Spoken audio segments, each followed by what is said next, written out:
Trump first met Jeffrey Epstein in the late 1980s. Around that time, there is no public record of their relationship. We only know for certain that they met in the late 80s because in 2002, Trump said that he had known Epstein for 15 years. He was a terrific guy. He likes women on the younger side, and he likes beautiful women as much as he does. So by Trump's own admission, he places their relationship beginning around 1987. And we're going to keep this moving, but I just want to quickly note how remarkable it is that the first public statement Trump ever gave on Epstein, years before he knew to keep his mouth shut, is a glowing statement of admiration that includes this implicit knowledge of Epstein's crimes. And somehow, in 2024, the propaganda was hitting so good, he was able to position himself as the one that would bring transparency to this issue, which in a way, I guess he has. Between 1987 and 1992, we have very, very little in the public record. And I think that 5-year gap, where their friendship is taking place invisibly, is often overlooked. And I guess that's out of necessity. We can only speculate. But everything after 1992 starts to paint a much clearer picture of the nature of their relationship. We know that in 93, Epstein was an invited guest to Trump's wedding to Marla Maples. That same year, a former model named Stacey Williams alleged that Trump groped her in Epstein's presence during a visit to Trump Tower. This was around the same time that Epstein claimed that he gave a 20-year-old woman to Donald Trump. And this is where it might be useful to just step back and remember just how connected these men were structurally. Not only did they enter the social scene of New York City around the same time, they also went to Palm Beach around the same time in the early 90s. Both Epstein and Trump were heavily involved in the legal human trafficking market we call modeling. Trump has been personally involved in recruiting talent. You just signed with a model agency today, which is great. The Trump agency has brought more than 100 young models to the U.S. under the H-1B visa program. Trump launched a modeling agency in the late 90s, but he had been operating deeply within that world much earlier. Trump Model Management recruited very young models from Europe and Eastern Europe, many of whom were 14 to 17 years old, came with no visas, and lived in tiny model apartments ran by Trump's agency. So this is the real reason why Trump and Epstein stayed friends for decades. It wasn't for any normal reason that we might recognize in our lives. It was just pure mutual beneficial depravity. Trump had Mar-a-Lago and an alternative stream of young women from his agencies, and Epstein had money and elite connections, which Trump desperately craved and needed during his 1990s comeback. And from this perspective, let's go over the other Trump-Epstein allegation. I was enticed by promises of money and a modeling career to attend a series of parties held at a New York City residence used by Jeffrey Epstein. Each of the parties had other minor females, and Donald Trump was at 4 of the parties I attended. Trump had abusive contact with me at 4 different parties. On the 4th, Trump tied me to a bed, exposed himself to me, and then proceeded to forcibly do the worst thing that he could have possibly done in this scenario. The woman accusing Trump and Epstein of this behavior was 13 years old at the time. And people are quick to point out that this lawsuit was dismissed, but just because the allegation was removed tells you very little about the truth and a lot about how power works in the justice system. And also, it was dismissed for a reason that had nothing to do with the merits of the case. The real reason that this didn't continue is because the plaintiff's attorney withdrew the case, claiming publicly that the reason that they were doing this was because of threats being made to the woman. And I have no way of verifying this, but I have heard speculation that she might have settled privately. And even though most likely we'll never know the full truth of this allegation, we do know that it is 100% plausible. And considering that this lawsuit was first filed in 2016, the plaintiff clearly had a pretty intimate knowledge of Trump and Epstein's relationship. And everything that's come out since has only made it easier to make the argument that this alleged event is very likely to have happened. That allegation is from the summer of 1994. And this is around the time when Trump and Epstein are most publicly linked. Trump took at least 7 flights on Epstein's private jet between 1993 and 1997. 97 is also the year when Trump and Epstein are photographed together multiple times. The story that all these pictures tell is that they were very buddy-buddy. And maybe I'm being harsh on Trump. Maybe it wasn't just an evil, transactional friendship. Because in these photos and videos, he's having a great time. Clearly, they were great friends throughout the 90s and the early 2000s.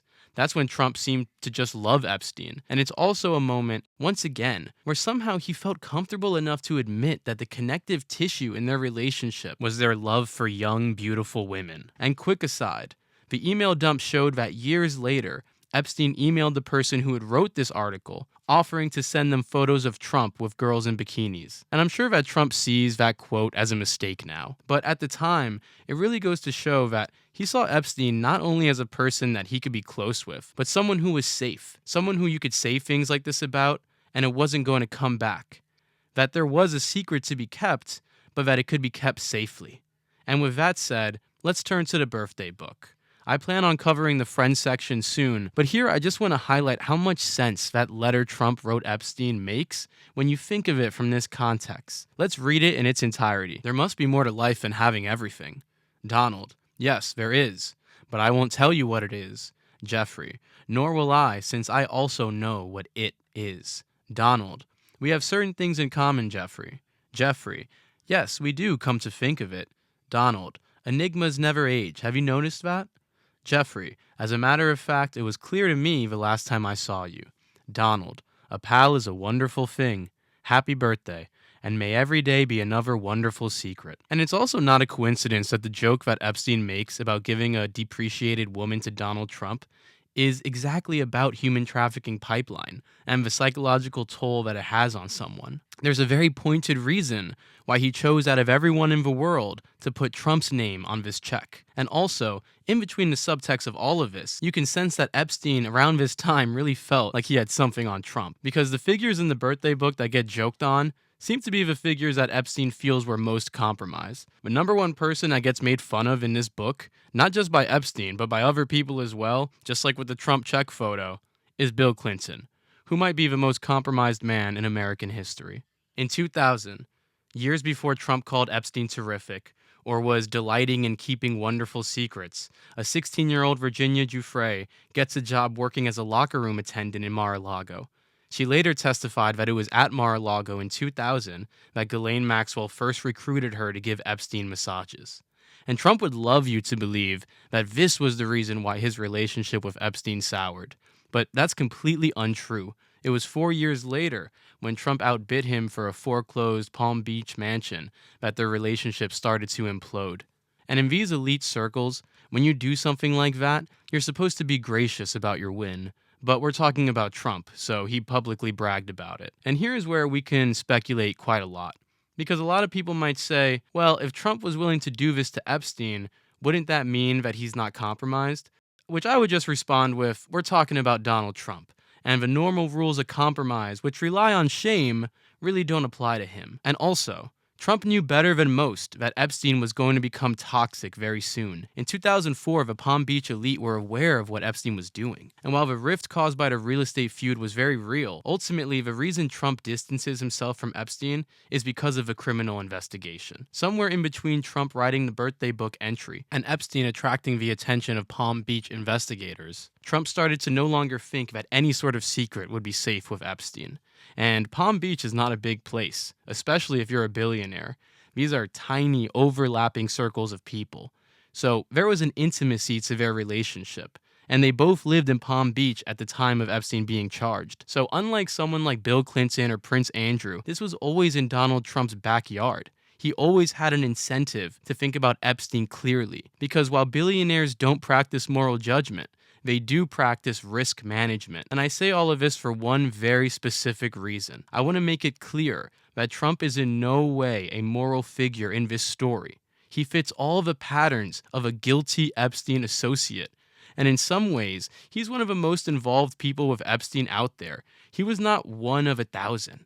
I don't even think he was one of 100. I think most likely he was one of the 20 most important people to Epstein during their relationship. And the reason why he cut off ties was as much about morality as the reason why he started being friends with Epstein. Which is to say, it was not at all about morality. It was about staying powerful, keeping the peace in Mar-a-Lago, and making sure investigators didn't look at Trump. Now, with that said, let's go over Trump's ever-changing story as to why he stopped hanging out with Epstein, which most likely will change by the time you're watching this. But right now, the story Trump's going with is that Epstein hit on an underage member at Mar-a-Lago. Then Trump banned him. And while we do know that Epstein was most likely banned from Mar-a-Lago around the time that investigators were circling in on him, there is zero evidence that it had anything to do with Trump stepping in to protect some member's underage daughter. It's just another one of Trump's stories. So completely dismiss it. Look at the evidence and look at the timing. This was 5 years after a girl that Trump knew personally went missing at Mar-a-Lago because Maxwell had recruited her. This doesn't align with that timing. This aligns with the time when Epstein's reputation within Palm Beach became radioactive. And once again, Palm Beach is a very small place and it's very gossipy. And Trump was a club owner. All he was doing was protecting himself and protecting his reputation from the fallout that he could see was coming. This type of billionaire behavior has nothing to do with morality. It is 100% standard of how elite social enclaves keep themselves safe. So, if you think about it, you don't need proof to understand why structurally this is most likely true, but we would need a lot of proof to claim that Trump took this moral stand that he's claiming. And that's not what's happening. Instead, we're drowning in documents that continue to show just how complicit Trump was with Epstein's crimes. And I'll leave you on what is now a very famous email, because it contains the elements that we've been trying to connect here. The first being that Trump was clearly aware. The second is that Epstein, when he says girls, this is a reference to the darkest part of Epstein's operation, which includes the human trafficking model pipeline that Trump was directly involved in. And finally, don't be confused into thinking that Trump telling Ghislaine to stop was any type of moral decision. He simply didn't want to destabilize himself amongst the Palm Beach elite and threaten the future of Mar-a-Lago. It had nothing to do with anything but that. And the way that Trump has tried to position himself as an anti-Epstein crusader, it was always just a complete lie. And quite frankly, we're at a moment right now where none of us have any idea how deeply Trump's depravity goes.